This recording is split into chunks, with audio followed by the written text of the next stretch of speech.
Hey, this is your hillbilly historian here from the hills of East Tennessee, uh, near Appalachia, part of Appalachia. We're part of the southern part of Appalachia.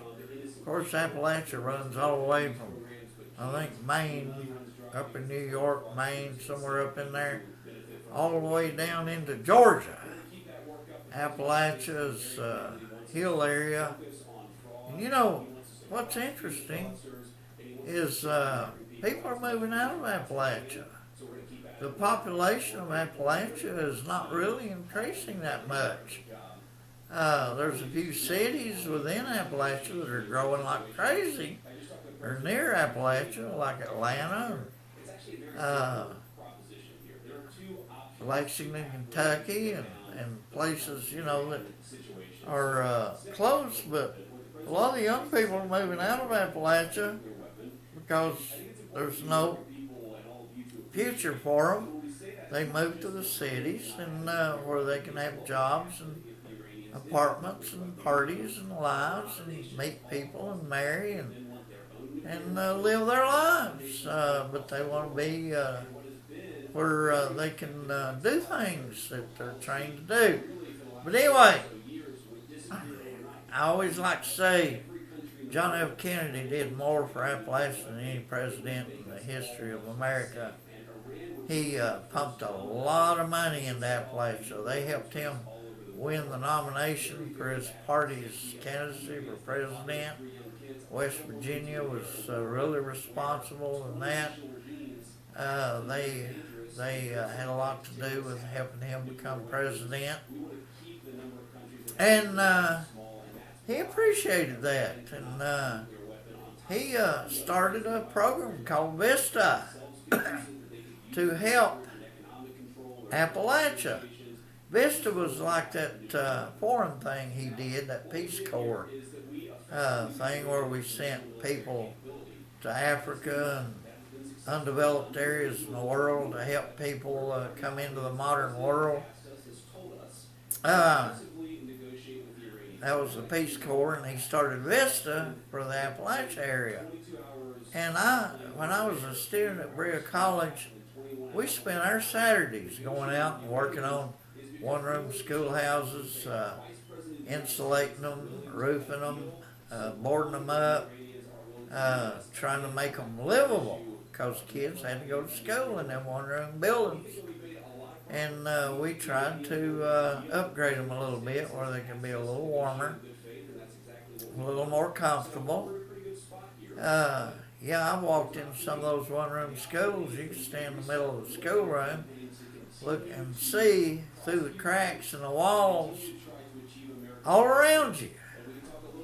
If a deer walked up near the schoolhouse, you could see it from inside the school, not looking through windows either, looking through the cracks in the walls. A lot of those old schools were built out of slabs and stuff. But anyway, I want to talk about intellect and thought thinking. The basic unit of an idea is called a cept, C-E-P-T. That is the basic unit of an idea, of a thought. The very, very basic. And then you begin to develop that cept, and you create what's called a precept. A precept is where you add multiple cepts together to come up with an idea that's called a precept. And then when your idea takes shape, that's called a concept. Cept, precept, concept. This is the development of your ideas. And you think this through as you're putting your head to work. And, when you are organizing your ideas in a way to make it part of the thought of mankind and the thinking of all men, where it's brought together. And then if this concept is really good, It can be turned into song, books, short stories. You can copyright those, earn money off of them. Or an idea for an object, you can patent that uh, and sell it, make money off of it. And it's just amazing that you can break down your ideas and, you're sitting there thinking and you come up with a cept, another cept, then another cept. You put those together into a precept, and then you work with that precept and develop it into a concept, and you've got an idea, a new idea. It's amazing how the mind works and how brilliant everybody is. Let me tell you something. I've been in education. I've read a little bit about education that early psychologists like Freud and people like that wrote about. And believe me, every human out there is a genius. Every human. Now today they're talking about all this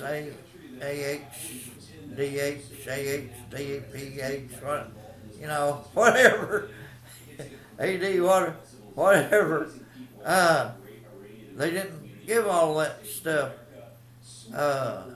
all these designations when I was young and in school, because I was an extremely slow reader, and I don't know why, I just was. But I loved to read. I loved it. I love new ideas. And I was a slow child, but I loved new ideas.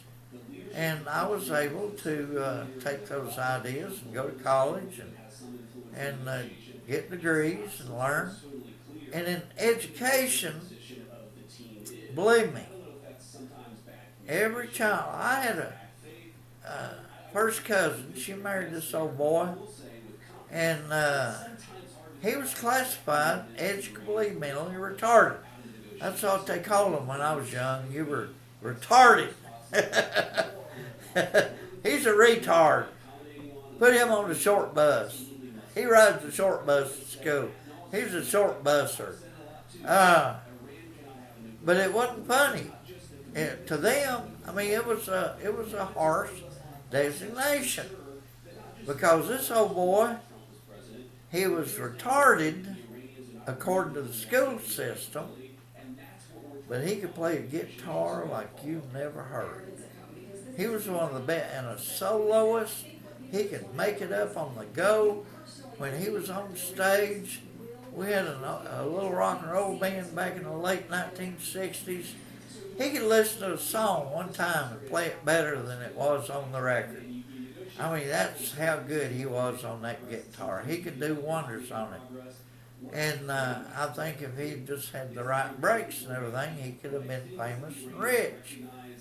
But there's a lot of luck in becoming a musical star.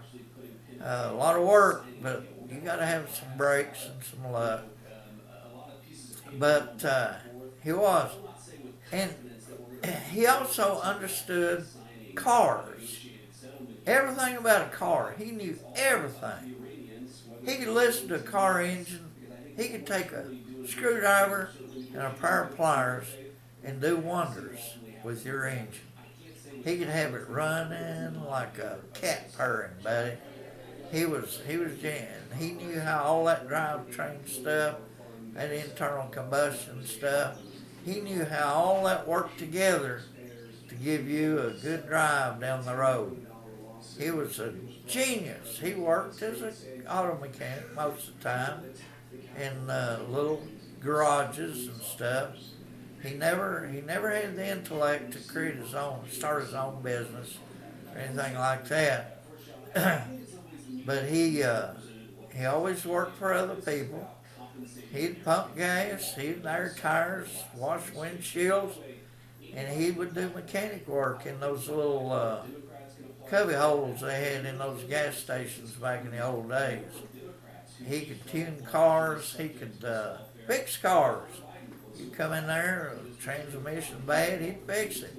He was a genius when it come to an automobile. He was a genius when it come to playing the guitar. So you tell me this kid was retarded.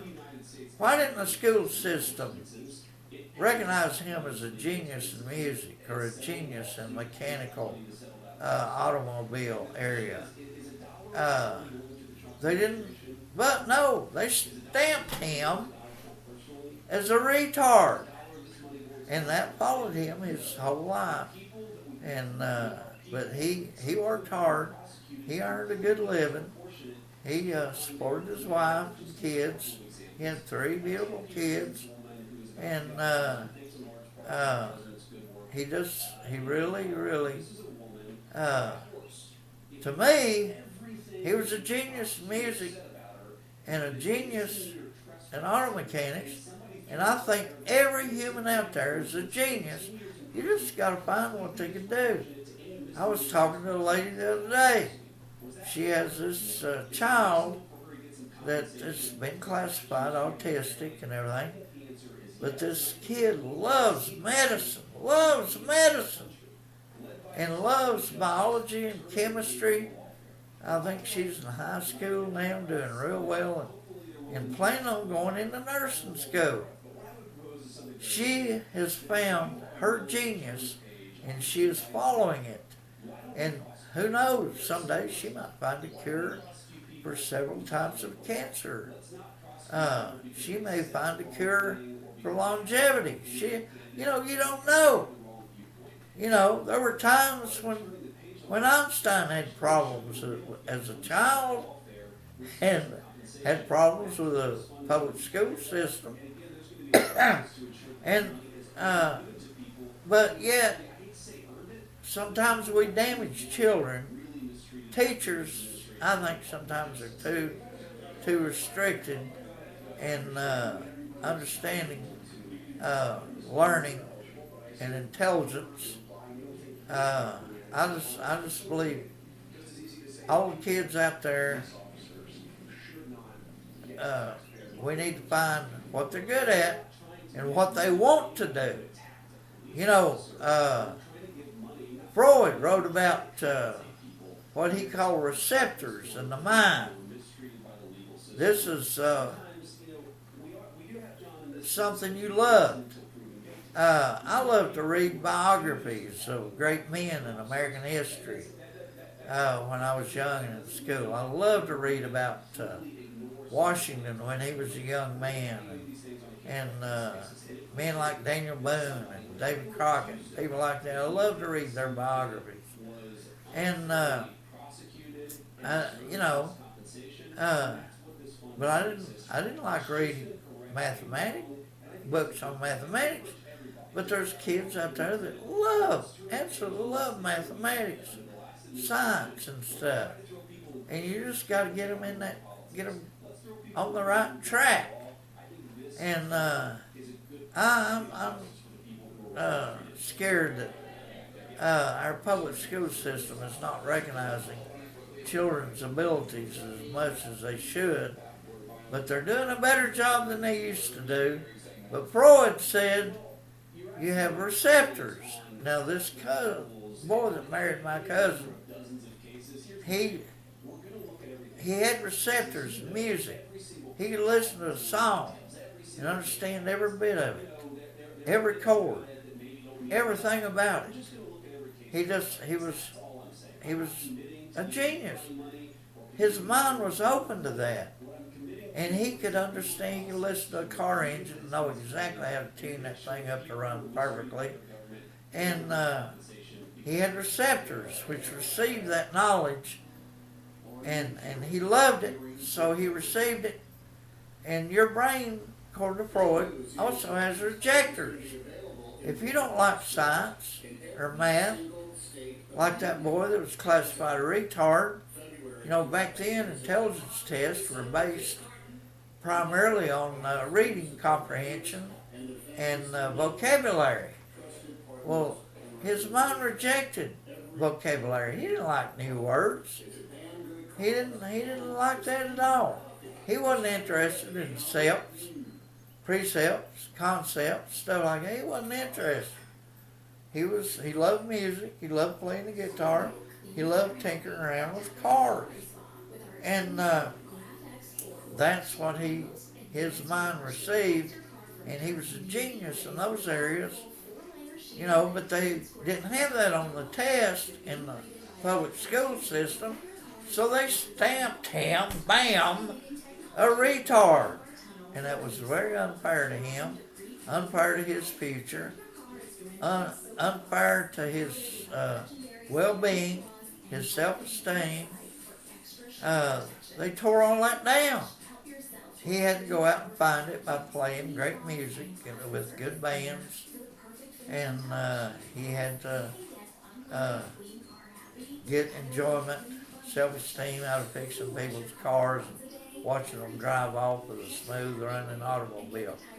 And so he had to create his own paths of self-esteem and self-awareness and ability and self-confidence and all that. He had to build it on his own because the public school system failed him because they didn't recognize what he was good at.